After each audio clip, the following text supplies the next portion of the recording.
இரட்டை பிராப்தி இரட்டை பலம். ஓம் சாந்தி. சேவையில்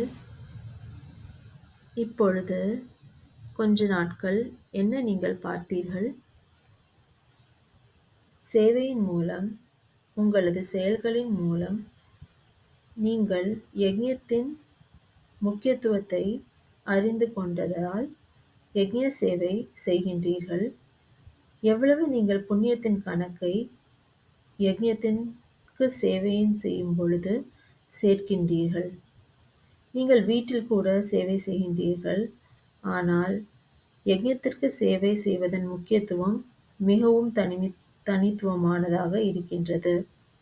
நீங்கள் இரட்டை சேவை செய்தீர்கள்.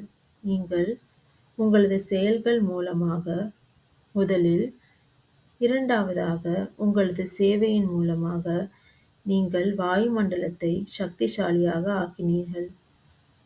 நீங்கள் ஒரு சூழலை உருவாக்கினீர்கள், அதாவது அனைவருமே திருப்தியாக இருந்தார்கள். ஆதலால் நீங்கள் இரட்டை புண்ணியத்தை சேர்த்துக் கொண்டீர்கள். நீங்கள் உடனடி பலத்தையும் உண்டீர்கள் மற்றும் யக்ஞத்திற்கும் சேவை செய்தீர்கள். உங்களுக்கு மகிழ்ச்சி ஆனது தானே? அனைவரும் மகிழ்ச்சியாக இருந்தீர்கள் தானே? நீங்கள்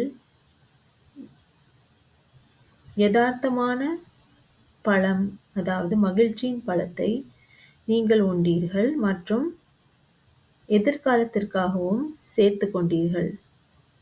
ஆதலால் உங்களுக்கு இரட்டை பிராப்தியாக இருக்கின்றது.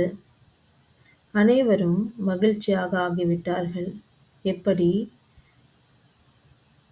உங்களது சேவையை பார்த்து தடைகள் இல்லாமல் சேவை நடக்கின்றது என்ற அனைவரும் மகிழ்ச்சியாகிவிட்டார்கள். அவர்கள் பார்த்தார்கள் எப்படி உங்களது சேவை மிகவும் அன்போடு நடக்கின்றது. நீங்கள் மிகவும் பெரியதான புண்ணியத்தை பெற்று இருக்கின்றீர்கள். ஏனென்றால் நீங்கள் வாயுமண்டலத்தில் அப்படிப்பட்ட அதிர்வலைகளை பரப்புகின்றீர்கள் மற்றும் கருவியாக இருக்கின்றீர்கள்.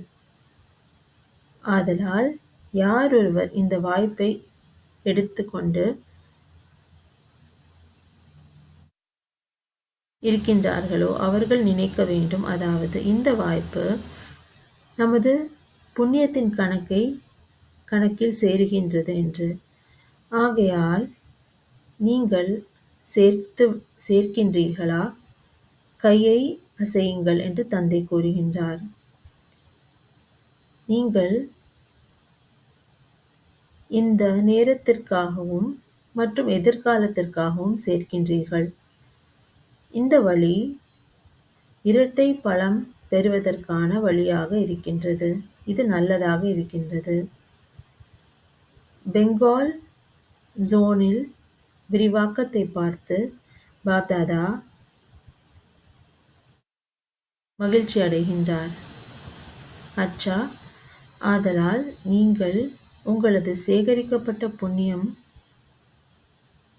மற்றும் இந்த புண்ணியத்தின் பொக்கிஷம் உங்களோடு செல்லும். நீங்கள் தனியாக, அதாவது ஒன்றும் இல்லாமல் நீங்கள் போக மாட்டீர்கள். உங்களுக்கு இந்த புண்ணியத்தின் பொக்கிஷம் சேர்ந்தே எடுத்து செல்வீர்கள். நீங்கள் எவ்வளவுக்கு எவ்வளவு புண்ணியத்தை சேர்க்கின்றீர்களோ அவ்வளவு சேர்க்க வேண்டும். உங்களுக்கு மிகவும் நல்ல துணிச்சல், அதாவது தைரியம் இருக்கின்றது. சேவைக்கான துணையாக ஒவ்வொரு பகுதியிலும் நன்றாக இருக்கின்றார்கள். நீங்கள் இங்கே வந்திருப்பதோ யக்ஞத்தின் சேவைக்காக மற்றும் நீங்கள் உங்களது அனைத்தையும் நல்ல விதமாக பயன்படுத்தினீர்கள். ஓம் சாந்தி.